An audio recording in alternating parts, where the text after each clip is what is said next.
Hello guys, in today's video I talk about how to fix TikTok uh, comments not showing problem. So the answer is easy, just go to the settings and then scroll down to the apps section. And then go to the search and search TikTok.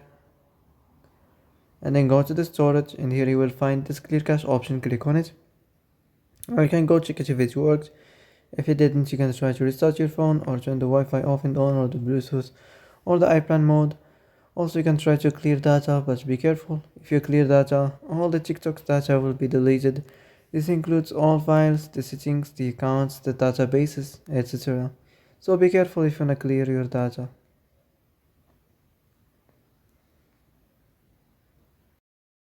So that's it for today's video. I hope this is the answer you've been looking for. If you like this video, don't forget to like and subscribe.